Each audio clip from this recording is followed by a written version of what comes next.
The MVS architecture lets you store elaborate setups and effects, but sometimes all you need is the ability to remember a few simple keystrokes. The macro function helps you do just that. All right, so what we're going to do here is I have two newscasters, her and him.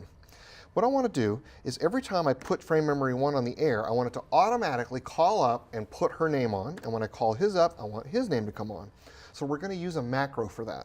So we're going to go up to my multifunction module, and we're going to go into the macro mode. And I want to store this on macro number 41. So we have to create one for each person. So what I'm going to do is exit out of the recall menu, and I'm going to go over here to macro 41 and see how it says empty. As soon as I hit enter, it's going to throw me into the record mode. And you can look up here, and it says macro 41, 0 of 0. So I have no steps in my macro at all. So the first thing I want to do is I want to go to DSK1, and I want to select frame memory 3. Notice as soon as I did that, I got one step on my macro. I'm also going to come over to DSK1, and I'm going to put the key in. Now I have 2 steps. Now that's all I want this macro to do. So I'm going to hit store, and it's giving me a chance to change the number or change my mind. Nope, I'm going to hit enter. So now it's on 41. And if I go back to direct mode, there's my macro. It's all set as macro 41. Now let's make another one over here for my other male counterpart. So again, we're going to exit out of the recall mode, and we're going to select 42. We're going to hit enter, throws me into record mode, and I have no steps. And on this case, on DSK1, I'm going to select frame memory 5, and I'm going to turn the key back on again. So now we have his title. Again, notice that I have 2 steps. I'm going to hit store. Again, gives me a chance to change my mind, and I'm going to hit 42. Now if we go to the direct mode, I've got 2 macros right here.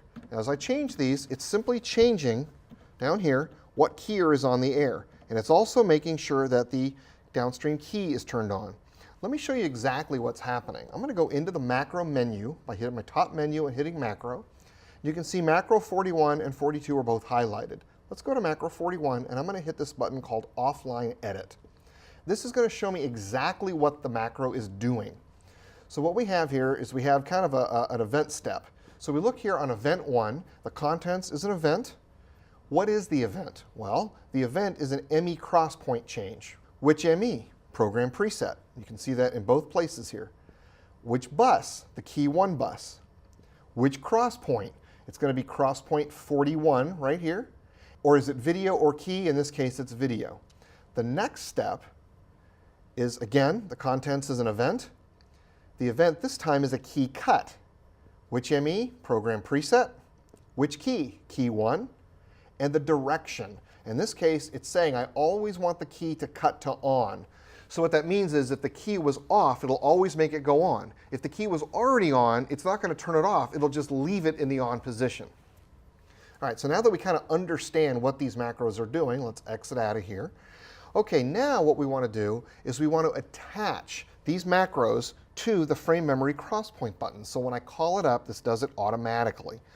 To attach a macro, we recall the macro first. Now that doesn't matter that that's the wrong background. We'll deal with that later. So up here on my delegate row, next to DSK4, I've added 3 buttons: pre-macro, post-macro, and macro attach enable. Now by default, the pre, post, macro, and macro attach buttons are not on the panel. We have to assign those, if we want to use them, through the setup menu. So I'm going to go up here to the main menu, and I'm going to go to engineering setup, and I'm going to go to panel operation, and it's under this one called key aux function assign. Now what this is setting are the individual buttons on each delegate row for each ME. So over here on program preset, right after key 4, I want to assign this to be pre-macro. The next button I want to be post-macro, and this one I want to be macro attach enable. Now shipping in the switcher box are the labels that you can manually put in by yourself. So the first thing we're going to do is I want to attach this by selecting either pre or post. Now pre-macro means that the macro is going to run in its entirety before the crosspoint changes. Post-macro means that the crosspoint is going to change first, then the macro is going to run. Now in this case it doesn't matter because all the steps of the macro are happening instantaneously. So we're going to go over here and select post-macro, and I'm going to hold this button down. And I'm going to come over here and I'm going to press the frame memory 1 button. Notice it starts to blink. That's because I just programmed a macro attachment to there. I'm going to let it go and it's going to stop blinking. Then we're going to come over and select macro 42. Again, I'm going to hold down post macro, and this time, remember macro 42 is going to go with frame memory 2, which is Mario, and I'm going to hit that button. Now, 2 of them are blinking to tell me that I have 2 post macro attachments. Okay, the last thing we got to do is we got to tell the switcher that it's okay to fire the macro whenever I press these buttons. So if I turn this off now, nothing happens. I'm going to press this button next to pre and post called macro attach enable. I'm going to turn that on and watch what happens. As soon as I hit frame memory 2, his key automatically comes on with the correct super. When I hit frame memory 1, her key comes on with the correct super.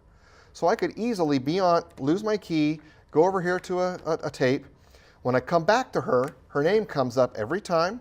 I can lose her super, she can talk for a second, and I can go to the next anchor, he talks, and I can lose his key. Now let's try a different kind of macro. This time when I call up frame memory 7, I want it to call up my rotating MVS 3000 logo. Now to do this, we have to do this entirely inside the macro menu. So now I'm going to come in here and select macro 43. Now notice it's empty and it's dimmed. It's empty because of the E. So I'm going to go to offline edit and there's nothing here. The reason we can't build this on the panel is there's no way to call up a frame memory from the panel. It's only from the menu. So we're going to set an event. So the first thing we're going to do is we're going to select event and we're going to hit set. Then all the way down here at the bottom, I happen to know clip recall is number 40 and I'm going to hit set. And it's going to ask me which frame memory do I want to call it up in. So we're going to go to frame memory 7. I'm going to hit set. It's asking me, do I want to call up only frame memory 7 or do I want to call up 7 and 8 as a pair? I'm going to do a pair. Now it wants to know what the clip name is. So I'm going to hit set and it's going to pop up here. Now it's very important. Clip names are case sensitive. So I happen to know, just because I've used it many, many times, that it's lowercase for the name of this. So I'm going to type in loop in lowercase letters and hit enter. Now I'm going to hit store, and again, it's going to give me a chance to change my mind of where I want to store it. I'm going to hit enter. All right, so if I go to frame memory 7 here, you can see I've got some kind of old graphic that I had up. As soon as I come up to my multifunction module and I recall macro 43, it's going to call up the clip. Now notice the clip isn't running. Well, we didn't tell it to run. On a macro, you have to be very specific of every single thing that you want the switcher to do. So we're going to go back into offline edit. See, we only called it up. We didn't tell it to do anything. So we're going to append. We're going to add a new event. We're going to come down here, and we're going to say play. Well, play what? It's asking for the device. In this case, I want to play frame memory 7, and I want to play it in normal mode. So now let's go ahead and store it again and say enter. Now let's go ahead and recall this again, and it starts to play it. And it stops. Again, we have to be very specific about what we want it to do. So let's go back in here again, and between the clip recall and play, I need to turn on frame memory loop. So we're going to insert before, we're going to add an event, and very close to the bottom, I happen to know it's there because I've done this 100 million times. I'm going to set frame memory loop, and we're going to turn it on for number 7. And we're going to turn it on. Store, enter. Now when I recall 43, it's going to recall it, and it will continue to loop forever and ever. Now we got one more thing to do, and that's make the attachment like we did with the newscasters. So we've already recalled this, so we're going to come down here again, and we're going to say post macro, and we're going to set it on frame memory 7. So with our macro attach enabled, if I hit frame memory 1 right here, and I hit frame memory 2, there's Mario, and I hit frame, let's lose his key, and I hit frame memory 7, boom, it immediately starts automatically when I press the frame memory 7 button.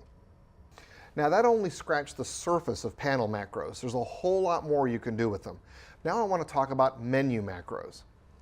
Now a menu macro is really good for things that, well, don't appear on the panel anywhere, that can only be accessed from the menu.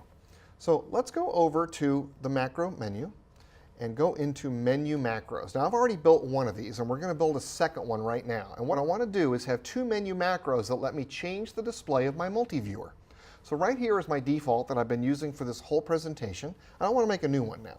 So we're going to select a blank register, and I'm going to go into menu macro edit. Okay, now as soon as I do this, I'm already in the edit mode and it's ready for me to do anything. However, very important, the first thing I want to do is I want to come down here and set my interval time to 0. That means that it's going to run everything as fast as it can. By default, it's at half a second so that setup things don't step on each other. But in this case, it's not a big deal. So now I'm going to go into here, into the setup menu. I'm going to go to Switcher, Multi-Viewer.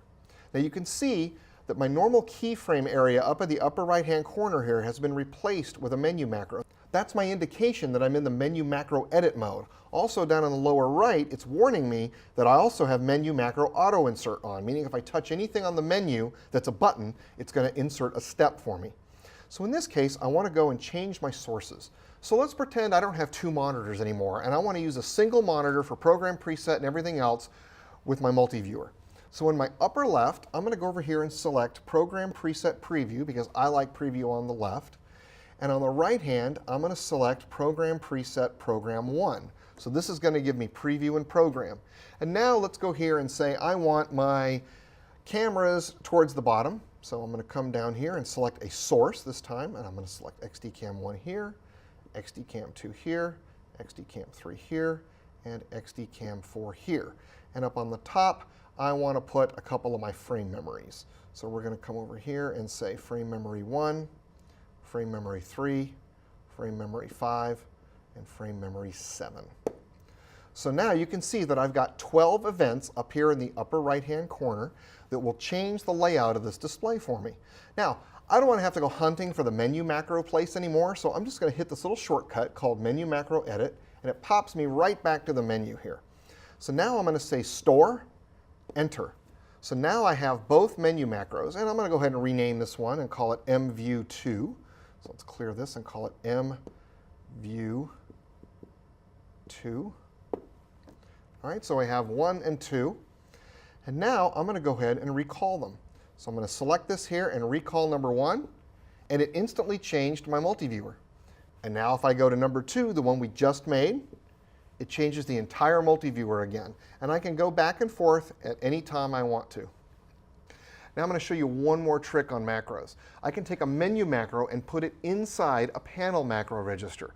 This will let me use the multifunction module to recall my multi-viewer changes.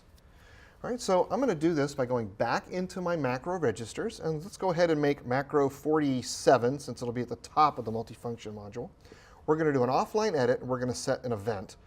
And somewhere right here in about there, on number 38, we're going to set the register. Now I'm going to set this to register 1 and hit set and store.